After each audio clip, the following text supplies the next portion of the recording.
नमस्कार दोस्तों, स्वागत है आप सभी लोगों का एक बार फिर से।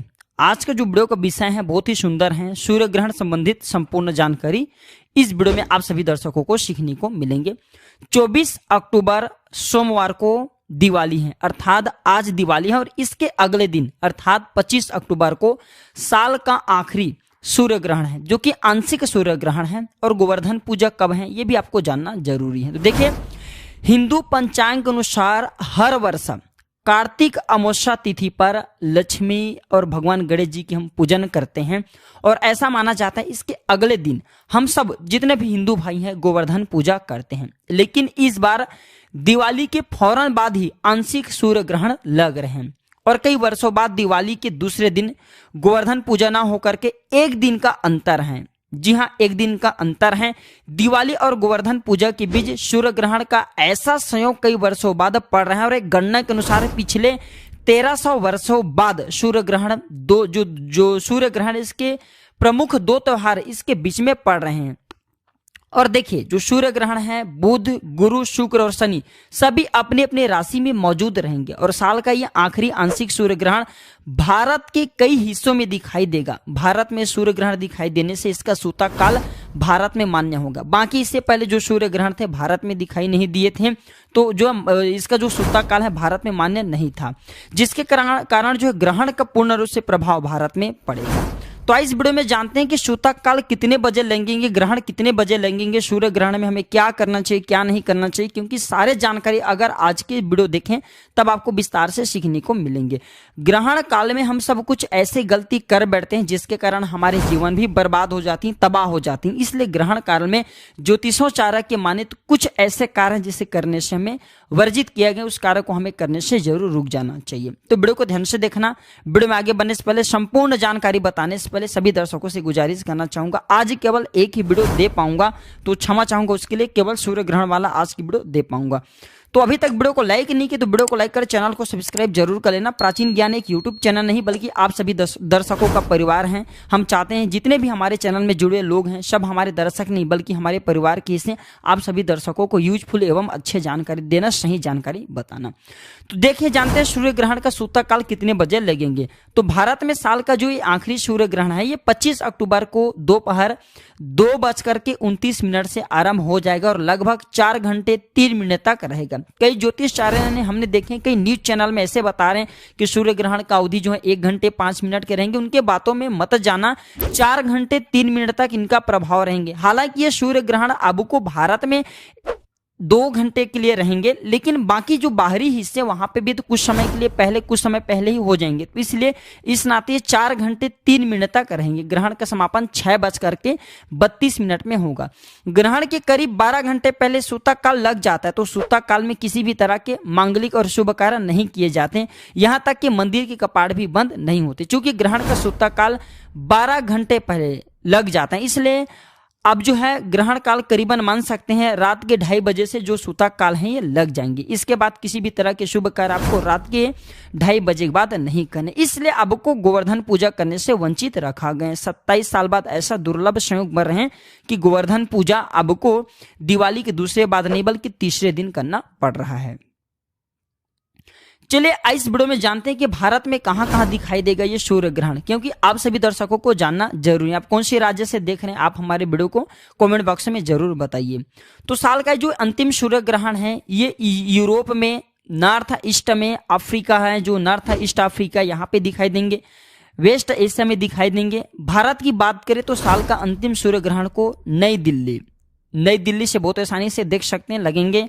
बेंगलुरु हैं, कोलकाता हैं, चेन्नई हैं, उज्जैन हैं, वाराणसी हैं, मथुरा हैं, एमपी हैं, ये जैसे जो शहर इसमें बहुत ही आसानी से आप देख सकते हैं। बहुत सारे जो राज्य हैं भारत के वहां पे बहुत ही आसानी से आंशिक रूप से आप देख सकते हैं ग्रहण का प्रभाव पूर्ण रूप से रहेंगे।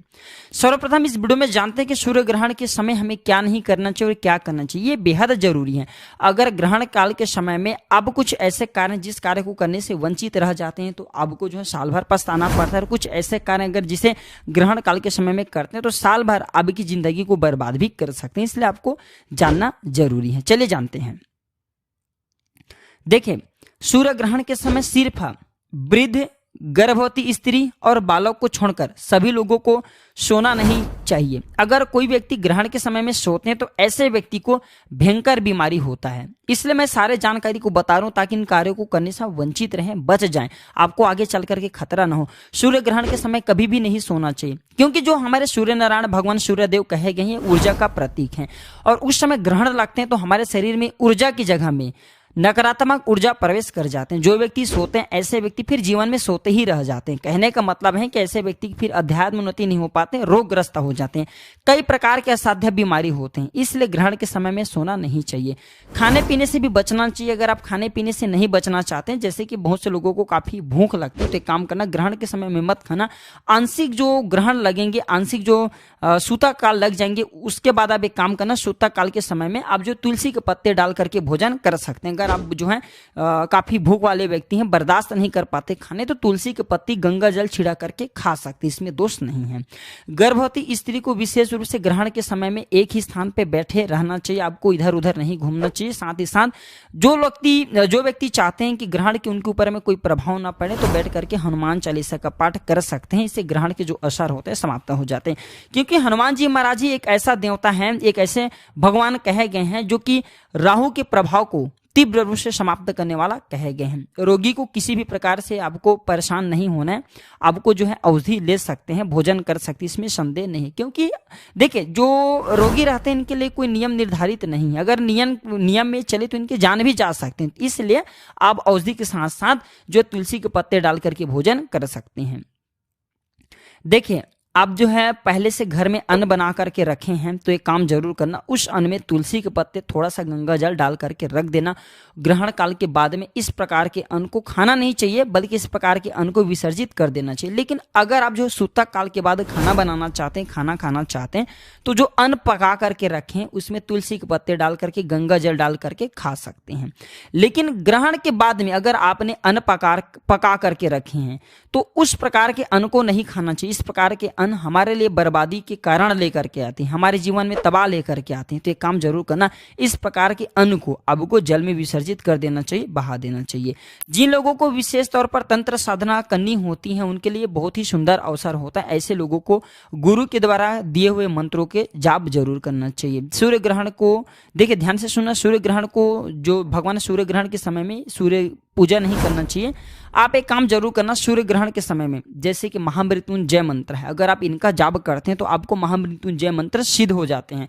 ये फिर राम मंत्र का जाप कर सकते हैं। बहुत से लोग पंचाक्षरी भगवान शिव जी के मंत्र का जाप करते हैं, आप भगवान शिव जी के मंत्र का जाप कर सकते हैं, नवाण मंत्र का जाप कर सकते हैं। ये जो भी आपसे मंत्र, जो भी देवी देवताओं पर आप विश्वास रखते हैं, उनके मंत्र को जपना। ऐसा माना जाता है ग्रहण के समय में जो भी मंत्र जपा जाता है उसका पूर्ण रूप से प्रभाव जिस भी देवी देवताओं को साध्य मान करके जप रहे हैं उनके तक आपकी ऊर्जा का प्रभाव पहुंचते हैं, और तत्काल फिर वो आपके मनोकामना को पूर्ण करते हैं, आपके शरीर में ऊर्जा को बढ़ाते हैं। ऐसा माना जाता है ग्रहण के समय में केवल एक बार कोई मंत्र को जपते तो उनके प्रभाव 1000 गुना ज्यादा बढ़ जाते हैं। बहुत से लोग बोलते हैं ना 1.25 लाख के बाद मंत्र सिद्ध होते हैं, तो ग्रहण के समय में केवल आप 1500 बार उस मंत्र को जप देते हैं तो वह मंत्र सिद्ध हो जाते हैं, जिसे 1.25 लाख जपना होता है। तो ग्रहण के समय में जो मंत्र को सिद्ध करना चाहते हैं वह मंत्र को जप सकते हैं। बहुत ही ज्यादा इसका आश्चर्य रूप से आपको लाभ मिलेंगे। खासकर ग्रहण के समय में ओम नमः शिवाय है, ये फिर माता रानी के जो बीज मंत्र कहे गए उस बीज मंत्र का जाप कर सकते हैं। महालक्ष्मी को प्रसन्न करना चाहते हैं, महालक्ष्मी की बीज मंत्र का जाप कर सकते हैं। मैं कई बार वीडियो में बता चुका हूं कि इस मंत्र को जपने से धन लाभ मिलता है। जो भी आप इच्छुक हो मंत्र की, उस मंत्र को जरूर जाप करना, आपको आश्चर्य रूप से लाभ मिलेंगे, आपके जीवन में प्रगति होंगे। और ऐसा माना जाता है इस दिन हनुमान चालीसा या बजरंग बाण का पाठ किया जाए तो ऐसे व्यक्ति से, बिल्कुल ही ऐसे व्यक्ति से 25 से 30 फीट तक भूत प्रेत नकारात्मक शक्ति दूर भागते हैं, क्योंकि इतने ऊर्जा आपके शरीर में आ जाते हैं कि अगर नजदीक में या आने के प्रयास करें तो भस्मा हो जाएंगे। क्योंकि हनुमान जी महाराज के अगर आज के दिन सूर्य ग्रहण के समय में बीज मंत्र का जाप करेंगे, हनुमान चालीसा का पाठ करेंगे, हनुमान जी महाराज के कोई बीज मंत्र उनका जाप करेंगे, बजरंग बाण का जाप करेंगे, तो आपके शरीर में भगवान हनुमान जी महाराज के अंश आ जाते हैं।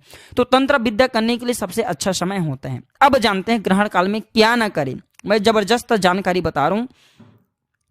तो ग्रहण काल में भूल करके एक बात का विशेष ध्यान रखना, कभी भी नहीं घूमना चाहिए। आप में से अधिकतर लोग बोलते हैं ना ग्रहण काल में घूमेंगे तो क्या होता है। देखिए, ग्रहण काल में पाताल लोक में रहने वाले जितने भी नकारात्मक शक्ति मानी गई है, पाताल लोक में रहने वाले जो है चामुंडी हैं, पाताल लोक में रहने वाले जितने भी पातालनी शक्ति हैं, जो पृथ्वी के नीचे जितने भी लोग हैं, उतल भूतल सुतल, जितने भी 7 लोग कहे गए हैं, इसमें निशाचर शक्ति रहती है। ये सारे निशाचर शक्ति पृथ्वी लोक में आ जाते हैं, इधर उधर भ्रमण करते रहते हैं। अगर आपको घूमते पा जाएं ग्रहण काल के समय में, आपको दिख जाए तो आपके शरीर में फिर प्रवेश कर जाते हैं, आपके मन को बुद्धि को बांध देते हैं और फिर आप अपने अनुसार नहीं चल पाते, उनके अनुसार चलेंगे और आपके जीवन को बर्बाद कर देते हैं, तबाह कर देते हैं और आप जो है बीमारी में रोगग्रस्त हो जाते हैं, या फिर आपके जीवन में ऐसी ऐसी घटना लाएंगे जिससे आपके हाथ पैर चलना बंद हो जाते हैं, अर्थात आपको मृत्यु तुल्य दंड देते हैं। इसलिए इन प्रकार के शक्ति को हमें इस प्रकार की शक्ति से हमें बचे रहने के लिए ग्रहण के समय में नहीं घूमना चाहिए। खासकर ग्रहण के समय में बहुत ही ज्यादा तंत्र क्रिया भी किया जाता है,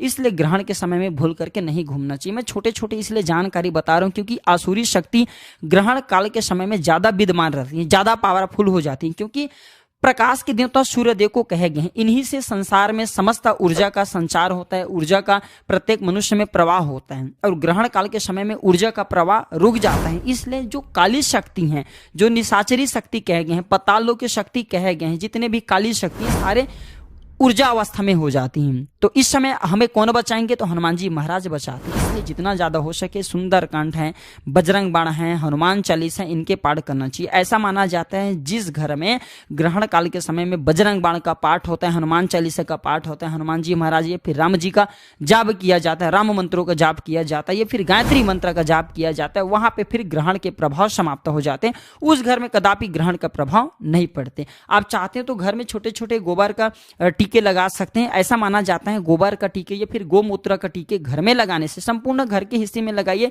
तो ये घर के वास्तु को बचाए रखने का काम करते हैं। ग्रहण के समय में घर में वास्तु को ये कमजोर करने का काम करते हैं, जिससे घर में लोग बीमार पड़ते हैं, बर्बादी आती है, घर को ये तबाह करने का काम करते हैं। ये छोटे छोटे जानकारी इसलिए बता रही है, छोटे छोटे जानकारी हमें जो है बर्बादी होने से, हमारे अध्यात्म उन्नति करने से काफी बचाते हैं।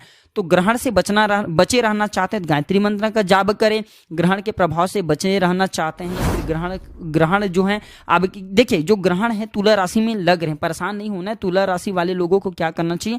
हनुमान चालीसा का पाठ करना चाहिए, बजरंग बाण का पाठ करना चाहिए, जितना ज्यादा हो सके हनुमान जी महाराज का ध्यान करें। ग्रहण के आपके ऊपर में किसी भी प्रकार का कोई फिर प्रभाव नहीं पड़ेंगे, कोई भी आपके बाल बांका नहीं कर पाएंगे। तो आशा करता हूं कि ग्रहण संबंधी जितने भी जानकारी बताया हूं, ये जानकारी आपके जीवन में कल्याणकारी साबित एवं मंगलमय साबित जरूर होंगे। आज की जानकारी पर समाप्त करता हूं दर्शकों। वीडियो देखने के लिए धन्यवाद। नमस्कार।